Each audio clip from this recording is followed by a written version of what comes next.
మన ప్రభుత్వం కనుక తలుచుకుంటే ఏదైనా చేయగలుగుతుంది. స్టార్టింగ్ లో కాళేశ్వరం ప్రాజెక్టు ప్రారంభించే మొదట్లో ఫస్ట్ ఇక్కడనే రీసెర్చ్ చేశారు. హెలికాప్టర్ ద్వారా మన గౌరవ ముఖ్యమంత్రి చంద్రశేఖర్ వారి తనయులైన కేటీఆర్ గారు ఇక్కడికి విచ్చేసి ఈ ప్రాంతాన్ని అన్ని కూడా సందర్శించారు.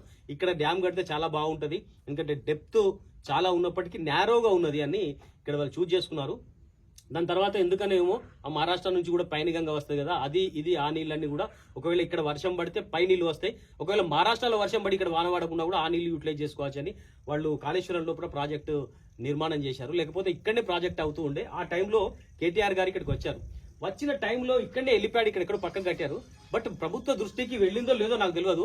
ఎందుకంటే బ్రహ్మాండమైన ఈ యొక్క ఏకశిలను చెక్కిన ఈ గుళ్ళు టెంపుళ్ళు మరి వందల సంవత్సరాల నుంచి ఇక్కడ ఉన్నాయంటే మరి ఎవరు కూడా పట్టించుకుంటలేరు. ఈసారన్నా గవర్నమెంట్ దీనిపైన దృష్టి సాధించి ఈ యొక్క క్రొకొడైల్ పార్క్ ను తీర్చిదిద్ది ఇక్కడ లాంచీలు కనుక ఏర్పాటు చేస్తే ఇక్కడ పర్యాటక ప్రాంతంగా మారే అవకాశం ఉంటది. ఈ టెంపుల్ ను కూడా ఇంత అద్భుతమైన కళ మన తెలంగాణలో కూడా ఉన్నదని చెప్పడంలో మనం నిజంగా చెప్పాలంటే చాలా గర్వించాలి. ఎందుకంటే మనకు ఏకశిలను తొలిచిన దేవాలయాలు అక్కడ మనకు తెలుసు. ఇక్కడ మహాబలిపురం చెన్నై దగ్గర ఉన్న ఆ మహాబలిపురంలో చూస్తాం, కానీ ఇక్కడ కూడా ఉన్నదని ఎవరికి ఎంతమందికి తెలుసు?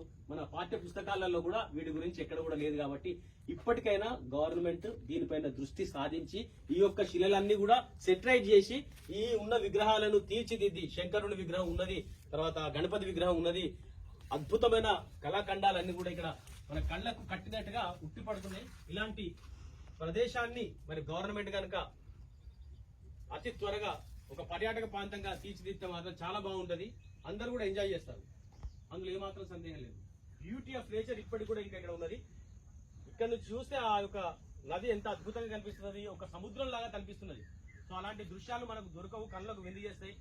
మా ఇంటి నుంచి కేవలం ఒక 4-5 కిలోమీటర్ల డిస్టెన్సే అది వస్తే గిట్ట గంగ దాటి వస్తే, కానీ అట్లా తిరిగి వస్తే 30-40 కిలోమీటర్లు అవుతున్నది. కాబట్టి ఇంత చక్కటి దృశ్యాలను అందరూ కూడా ఎంజాయ్ చేయాలంటే చక్కటి పర్యాటక ప్రాంతంగా దీన్ని తీర్చిదిద్దాలి.